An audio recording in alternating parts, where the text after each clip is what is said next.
Hello guys, तो आज हम लोग पढ़ने जा रहे हैं एक न्यू चैप्टर इकोसिस्टम। तो आज हमारा टॉपिक है ecosystem, environment, biotic component and abiotic components. तो चलिए हम लोग अपने फर्स्ट टॉपिक से शुरू करते हैं। Ecosystem, this interaction of living thing with their physical environment is called an ecosystem. Living thing के आसपास जो फिजिकल एनवायरनमेंट होता है, एनवायरमेंटल थिंग्स होता है, उसे इकोसिस्टम कहते हैं। जैसे कि pond, lake, river, deserts, trees etcetera. तो चलिए हम लोग अपने दूसरे टॉपिक से शुरू करते हैं। Environment, the natural surrounding in which a living thing survive is called environment. हम लोग के आसपास जो नेचुरल थिंग्स है, हम लोग के सराउंडिंग में जहाँ पे हम लोग सर्वाइव करते हैं, उसे इन्वायरमेंट कहते हैं। तो यहाँ पे हम लोग एक फ्लो चार्ट देखेंगे ऑर्गेनिज्म का। ऑर्गेनिज्म टू टाइप में डिवाइड होता है, biotic component and abiotic components. Biotic components living होता है and abiotic components non living components होता है। बायोटिक कंपोनेंट 3 पार्ट में डिवाइड किया जाता है, producer, consumer and decomposer. Consumer further 4 types में डिवाइड किया जाता है, हर्बीवोरस जिसे प्राइमरी कंज्यूमर भी कहते हैं, कार्निवोरस, ओमनीवोरस एंड स्कैवेंजर।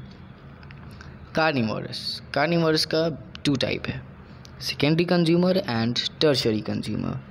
तो चलिए हम लोग बायोटिक कंपोनेंट से शुरू करते हैं। Biotic components, living components, all living organisms such as plants, animals and micro organisms. Plants, animals and micro organisms को हम लोग एक टाइप में नहीं रख सकते, क्योंकि प्लांट्स का, एनिमल्स का और माइक्रो ऑर्गेनिजम्स का तीनों का हैबिट अलग अलग है। वह अपने एनवायरनमेंट में जिस हैबिट से फूड ऑब्टेन करता है, वो तीनों हैबिट अलग है, इसीलिए हम लोग इसे डिवाइड करते हैं। तो consumer, organism that can not make their own food either depend on plants और other animals for their food are called heterotrophs और कंज्यूमर। ऑर्गेनिज्म जो अपने खाना के लिए खुद पे डिपेंड ना हो, किसी और पे डिपेंड हो, जैसे कि प्लांट्स, एनिमल्स अपने खाना के लिए वो किसी और ऑर्गेनिज्म पे डिपेंड हो, उसे हेटेरोट्रॉप्स और कंज्यूमर कहते हैं। हर्बीवोरस को प्राइमरी कंज्यूमर भी कहते हैं, depends on plant for their food. Organism जो प्लांट फूड के लिए प्लांट पे डिपेंड हो, उसे कहते हैं हर्बीवोरस और primary consumer. Carnivorous, animal that eat other living animals are called carnivorous। एक लिविंग एनिमल जो किसी और लिविंग एनिमल को खाए, उसे कहते हैं carnivorous. Secondary consumer, carnivorous that eat herbivorous. वो कार्निवोरस जो हर्बीवोरस को खाए। ज़्यादातर carnivorous are secondary consumer, maximum of carnivorous are secondary consumer. Tertiary consumer, carnivores that eat other carnivores। Yes, certain animals होते हैं, certain carnivores होते हैं जो carnivores को खाएं, जैसे कि eagle eats snake। Snake is a carnivorous and eagle also a carnivorous। Omnivorous, animals eat both plants and animals। हम लोग omnivorous हैं। Human beings are omnivorous, monkeys, bears are omnivorous। Scavengers, animal feed on dead animals। वो animal जो dead animal को feed करे। Vulture is the most common example, क्योंकि vulture feed करता है, ज़्यादातर एरिया में वल्चर ही फीड करता है डेड एनिमल्स को। Second, producer, organism that make their own food are called producer और ऑटोट्रॉफ्स। वो ऑर्गेनिज्म जो अपना खाना खुद से बनाए, किसी और ऑर्गेनिज्म पे डिपेंड ही ना हो, उसे कहते हैं प्रोड्यूसर।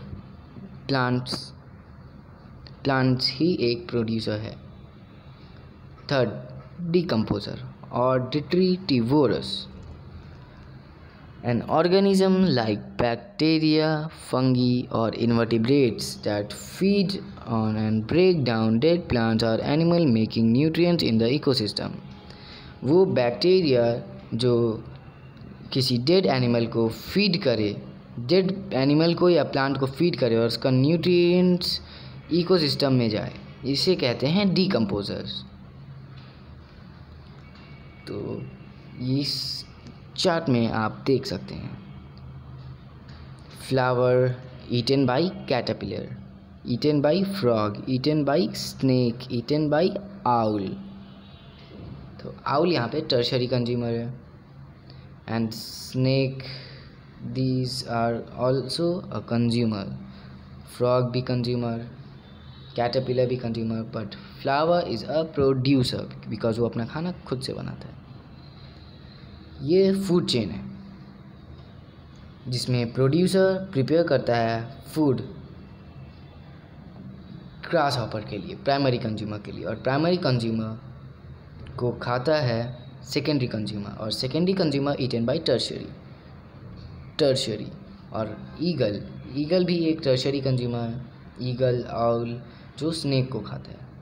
और स्नेक जब डिकम्पोज होता है तो वापस वो डिकम्पोज हुआ वाला न्यूट्रिएंट्स सॉइल में जाता है, एयर में जाता है और वाटर में जाता है। तो ये प्रोसेस फिर से वो सॉइल में जो न्यूट्रिएंट्स जाता है तो वो न्यूट्रिएंट्स वापस से प्रोड्यूसर के पास जाता है और वो अच्छा प्लांट को अच्छा न्यूट्रिएंट्स और ग्रोथ देता है। तो ये प्रोसेस साइकिल होता है। तो हम लोग इस फूड चेन के बारे में नेक्स्ट वीडियो में पढ़ेंगे। अबायोटिक कंपोनेंट्स, अबायोटिक कंपोनेंट्स को नॉन लिविंग कंपोनेंट्स भी कहा जाता है।